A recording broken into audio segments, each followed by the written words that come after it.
Ok, muchachos, entonces llegamos a uno de los puntos importantes en el curso, lo volvemos a vivir, ¿sí? Que es nuestro primer lenguaje propio, ¿sí? Un lenguaje que, de hecho lo que ustedes van a hacer en el proyecto, van a construir un lenguaje propio, un lenguaje que es de ustedes, un lenguaje que yo voy a decir cómo es y lo voy a calificar cómo es, pero ustedes tienen la libertad de implementarlo, ¿sí? Y posiblemente los proyectos se van a aparecer, pero la idea es que tengan libertad. Entonces, muchachos, ¿qué pasa? Vamos aquí ya a cosa, cuando ustedes tienen un lenguaje de programación existen dos clasificaciones. Existe un lenguaje que puede ser interpretado o un lenguaje que puede ser compilado. Entonces, un lenguaje compilado es aquel que se ejecuta algún proceso para convertir ese código en algo que entienda la máquina. Caso estrella, ¿cuál es? No, Java no es, Java está en la mitad de hecho. C++. C++ se entiende con la máquina directamente, ¿sí? C++ y C++, por eso es que ustedes en C++ pueden manejar memoria y en Java no. Ustedes se acuerdan de los punteros. Si un lenguaje de programación a ustedes les ofrece la posibilidad de manejar memoria, es porque es compilado. Es una de las... ¿Qué pasa? A nivel de ejecución, más rápido, ¿sí? C++ se utiliza mucho en Big Data. Ahora que, no, profe, pero es que yo he visto que es Python. Sí, es cierto. Pero resulta que esas librerías de Python son interfaces AC. ¿Sí? O sea, Python es para escribirlo bonito. Y eso luego se hace un proceso de transformarlo a C++. ¿Sí? Porque Python es ineficiente. Python es... O sea, Python es bonito, lindo y precioso, pero es ineficiente. ¿Sí? No, mentira, precioso no, yo detesto esa indentación. Eso si uno intenta con un tabulador o con espacio, eso molesta, ¿sí? Entonces resulta que eso es lo que una de las principales cosas que diferencia un lenguaje interpretado de un lenguaje compilado. La forma de escribir también, C++ es muy ligado a pensar en memoria, ¿sí? No, que yo voy a reservar tanto de memoria, no, que el puntero de tal cosa, que la referencia de tal cosa. No sé si tuvieron una dificultad en IPO. ¿Sí recuerdan IPO o no? ¿Usted no se acuerda? Si el profesor sigue enseñando por ahí. Eh, ¿Qué se acuerdan de IPO? Creo que ustedes la vieron con Carlos. ¿Con quién la vieron? Conmigo. Ah, bueno, sí, de la IPO. ¿Vargas? El de gráfica. Bueno, en fin, no importa. Entonces, muchachos, por eso es que en C++ uno maneja punteros, por eso es que en C++, porque es que es directo a la máquina. Ahora, ¿qué pasa con Java? Sí, usted utiliza, no, profe, yo estoy compilando Java. No, usted lo está transformando a un lenguaje que entienda esa máquina virtual. De hecho, esa es la idea de Java. De hecho, la idea de Java, de hecho, C++ tiene una dificultad. C++ no funciona igual en Windows y en Linux, porque la compilación depende del sistema operativo. Si usted no puede traer un ejecutable C++ a Windows o un ejecutable al otro. En cambio, el Java, usted sí puede hacer eso, si la versión de la máquina virtual es la misma. ¿Sí? Porque Java usted compilas para quién? Para la máquina virtual. La máquina virtual interpreta el punto class. Realmente por eso es que está en un punto medio. Sí, se hace una compilación. Eso tiene un nombre más técnico, no es compilación en sí, eso es una transformación, no lo tengo aquí presente. Es un nombre más técnico. Usted cuando queda el punto class en Java, usted no está realmente compilando, usted está haciendo una optimización del código. ¿Qué pasa? Él coge ese código que usted hizo hasta esas superclases de 1000 hojas, de 1000 líneas, que una vez me tocó calificar un proyecto de complejidad y optimización así, casi me da algo. Era una superclase con 1200 líneas. Lastimosamente no le pude rebajar nada al grupo, ¿cierto? Porque es que eso no se hace. Pero usted estudió un curso de IPO para eso. Y si usted está programando así, en una empresa lo van a echar a la primera semana, ¿cierto? Es en serio. Entonces, ¿qué pasa? De hecho, yo no entiendo cómo pasó el desarrollo de software, si están los patrones de desarrollo. ¿No ustedes han visto desarrollo, cierto? Bueno, si está en unos patrones de desarrollo, es como usted estructura ese código. Pues para que otro lo pueda modificar. Si usted me pasa una clase a 1000, 1500, 1200 líneas, ¿quién modifica eso? Yo le estaba preguntando al grupo, bueno, ¿dónde hicieron tal parte? No, espere, busco. Y ahí mirando. No, ni siquiera con control F porque los nombres no estaban bien. ¿Sí? De hecho, eran dos algoritmos y habían puesto función 1 y función 2. Y ellos no se acordaban. No creo que lo hayan mandado a hacer, la verdad. Que lo mandan a hacer, o sea, las cosas que mandan a hacer suelen tener mejor calidad. De hecho, uno sospecha porque está demasiado bien hecho. ¿Sí?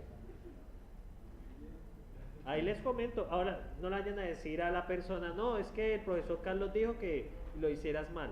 Porque si lo hace mal, yo le rebajo. ¿Sí? Entonces, uno se da cuenta, uno se da cuenta cuando el estudiante se ha quemado las pestañas haciendo eso. ¿Sí? Bueno, en fin, es que a mí me tocó enseñar algoritmo y programación y uno se da cuenta que un estudiante que no tiene ni idea de lo que está escrito ahí. En fin, entonces vamos a otro. Entonces, cuando usted tiene un lenguaje interpretado, ¿cierto? Ya va a estar en la mitad, porque es que cuando usted hace el punto class hay una optimización y eso lo lee la máquina virtual. Racket también es interpretado, él se lee lo que usted escribe, ¿sí? Y lo ejecuta. Python es interpretado, Ruby es interpretado, JavaScript es interpretado, y PHP también es interpretado, ¿sí? Ay, muchachos, si a ustedes les toca trabajar en esos 15 años, mis respetos por resistencia mental. Entonces, bien, ¿qué pasa? Esos lenguajes interpretados, la sintaxis suele ser mucho más amable para el usuario. Por ejemplo, programar en Ruby es una delicia, ¿sí? Programar en Ruby, deberían de aprender lenguajes, una delicia, es exquisito, ¿sí? Es como, por eso se llama Ruby, es un, o sea, pues Ruby la joya, ¿no? Ruby la, ¿sí? Entonces, o sea, programar en Ruby es exquisito, porque es que el código es muy bonito, ¿sí? Realmente, y hay mucha abstracción. Por ejemplo, ¿ustedes sabían que en Ruby todo es un objeto? Yo les había contado, ¿no? Yo les había mostrado el ejemplo. Entonces, por ejemplo, yo puedo decir 5 punto, o sea, coger el número 5 punto times, y eso es un for que hace 5 veces, ¿sí? 5 punto times. El 5, o sea, usted es que, o sea, eso es inimaginable. Usted darle un número y el número tenga un método. Eso da muchísima flexibilidad en el código y realmente usted puede escribir cosas complejas en pocas líneas. Por la abstracción, el azúcar que tiene eso es exquisito. Es como comerse un postrecito de 3 leches, ¿sí? Python, lo que hace con la indentación, lo que pretende Python es que se vea bien, pero eso es un dolor de cabeza porque cuando usted cambia de sistema operativo, los tabuladores en Windows son distintos a los tabuladores en Linux, entonces usted sufre, ¿sí? Yo sufría pasando código de Python de uno lado al otro, a veces maluco porque los tabuladores cambian y a veces el programa le dice no, hay un error de indentación y en un lado funciona y en el otro no, ¿sí? A mí me ha pasado. Python tiene ese problema, pero Python pues tiene la característica que el código queda. ¿Cómo queda el código? Bonito. ¿Qué pasa con JavaScript? Pues JavaScript es que usted escriba algo ahí y mire a ver si ejecuta, ¿sí? Cosas de los lenguajes interpretados. Ellos pueden funcionar hasta el punto de falla. Cosas de los lenguajes compilados. Si hay un error, no funciona.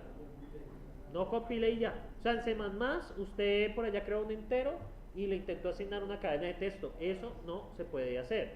Python te suelta un error de tipos. PHP le da igual, lo pasa, ¿sí? Entonces, ¿y qué pasa con eso? El lenguaje interpretado permite hacer manejo de errores. Por ejemplo, PHP los ignora y Python dice, hay un error, es un warning, no, es error de, no es de tipo, eso tiene un nombre. Se pueden cambiar, pero si tú intentas hacer una operación de lo que se espera, pues te va a dar un error.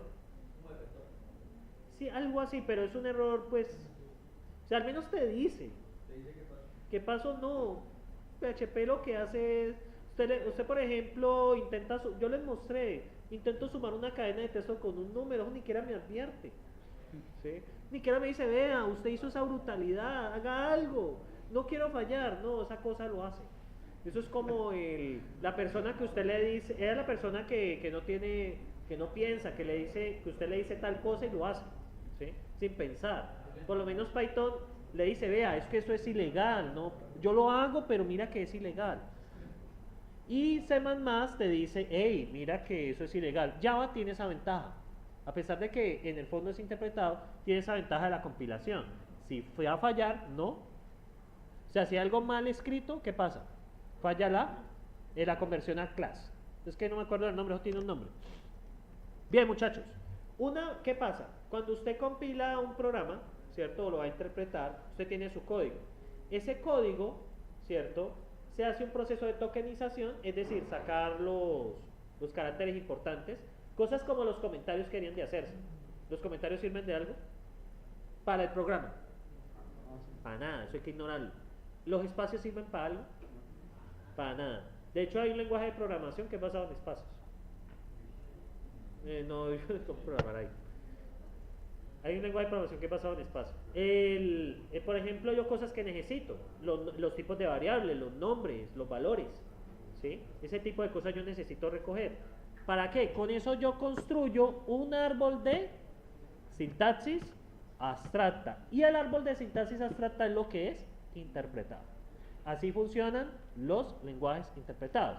De hecho, puede considerarse el punto class como un árbol de sintaxis abstracta, porque eso lo lee el interpretador, ¿sí? ¿Qué genera un lenguaje compilado? Le crea un código binario. Si usted mira con un editor hexadecimal, un ejecutable de C++, son una secuencia de ceros y unos. Son instrucciones al kernel y instrucciones al procesador. ¿Estamos ahí? Muchachos, ¿siguen aburridos?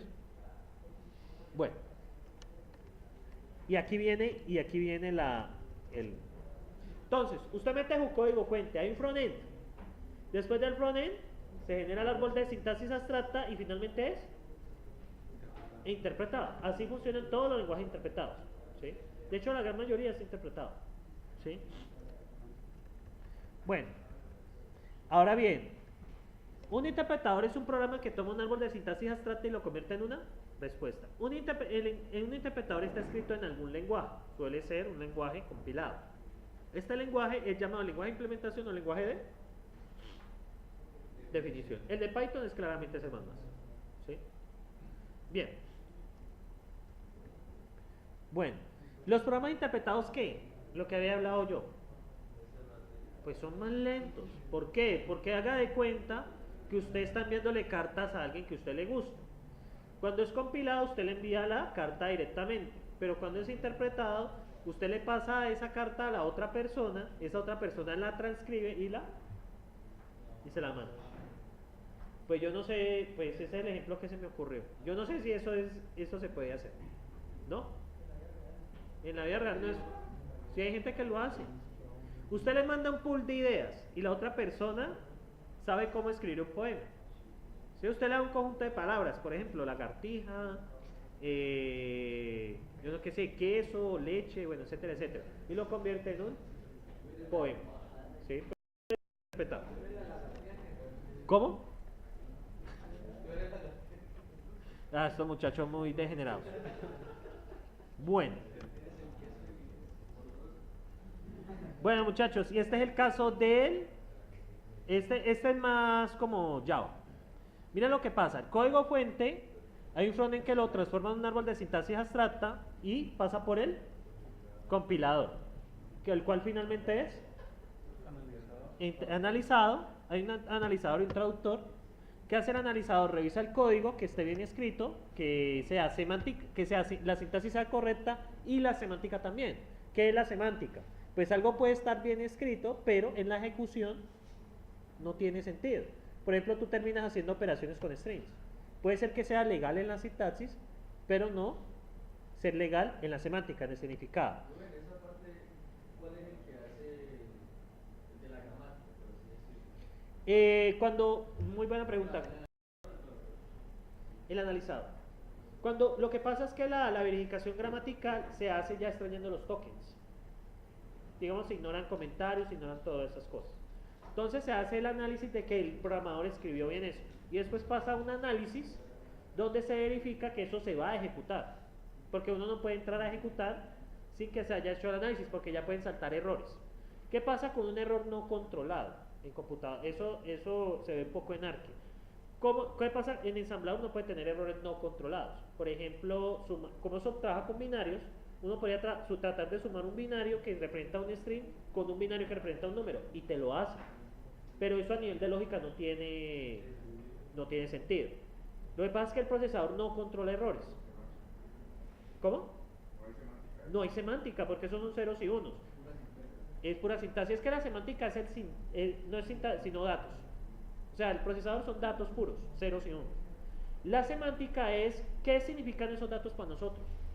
Entonces, eso es un número para mí y eso es un string para mí. Entonces, yo le puedo decir al procesador, metas son el registro A, metas son el registro B. Súmelos. Y él te los suma. Porque son para él, son binarios.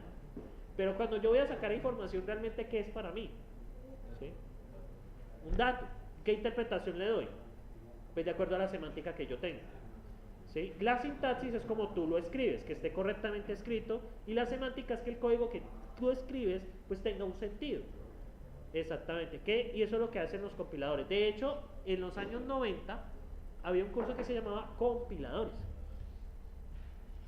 Utilizaban ¿han escuchado de herramientas YaCC? El YaCC y el Flex. Sí, yo en algunos le puse en discretas 2 de proyecto eso, ¿cierto? A ustedes.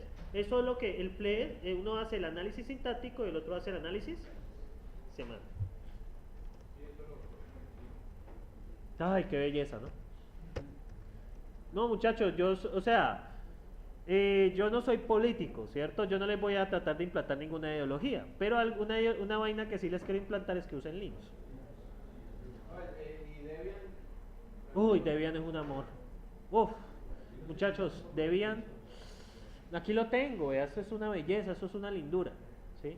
Yo por ejemplo, IPO lo doy en Linux, porque ese DCPP me da cáncer, ¿sí? Me pareció horrible. ¿A usted no les parece feo el DCPP? Ese programa, o sea, es útil, pero a mí me pareció horrible.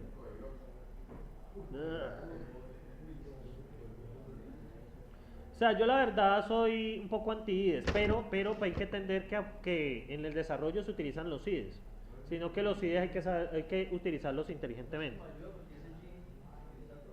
Ese Gin es un amor. Uf. Bueno, en fin. Entonces, bueno, lenguaje de máquina, pero lenguaje de destino. Esto permite que sea compilado una vez y ejecutado en diferentes. Lo bueno del interpretado es que usted puede ejecutarlo en varias plataformas, porque es que el interpretador es el mismo. De hecho, un punto class teóricamente debería funcionar en Linux y en Windows. Si se ejecutó bajo ¿qué? La misma versión de máquina virtual. Si usted me pasan algo compilado en 8.0 y yo lo trato de ejecutar en 7.0, ¿qué pasa? No funciona. Pero si yo tengo un 7.0 en Linux y un 7.0 en Windows, el class debería de funcionar. A veces no funciona, que ya son cosas, ya depende de las librerías, pero generalmente funciona. Para usar los .jar. A veces cuando me pasan esos proyectos en NetBeans, ¿por qué? Porque muchas veces la calculación que tiene no es buena. Ah, ya es que eso depende de la estructuración del proyecto que ustedes hacen. Y además que las dependencias de las librerías queden dentro del alcance. Lo mejor es utilizar librerías nativas en lo posible. Y si hay alguna librería adicional, que sea una librería que pueda agregar al core de Java, no hay mismo, es lo mejor. Pero bueno, por ejemplo, con el programa con Gatsplash, esa librería para hacer la aplicación web en Java, ¿sí la conocen? Gatsplash. Bueno, eso es de desarrollo de software 2. Bueno, no sé qué aquí que hacen de desarrollo de software 2. Tan aburridos, muchachos, ¿qué pasa? ¿No? Ánimo, muchachos. ¿Sí? Bien, y los lenguajes destino, el lenguaje bytecode, interpretador de máquinas virtuales. Bueno, el compilador, analizador, bueno, esto ya. Bueno, y vienen dos cosas muy importantes: el scanning y el parse. ¿Qué es el scanning? ¿Lo recuerdan? Sin leer. Sin leer tampoco allá. El scanning, muchachos, es revisar cada una de las palabras y etiquetarla. Entonces, por ejemplo, esto es un identificador de tipo, esto es un nombre de variable, esto es un número, esto se puede ignorar, esto es un comentario y se puede ignorar. Correcto. No, sí, tiene que el principio. Y luego, ¿qué hace el parsing? De acuerdo a la gramática, genera el árbol de sintaxis astral. Bueno, y ahí está hecho. Y bueno, aquí termino por lo pronto. Ya casi.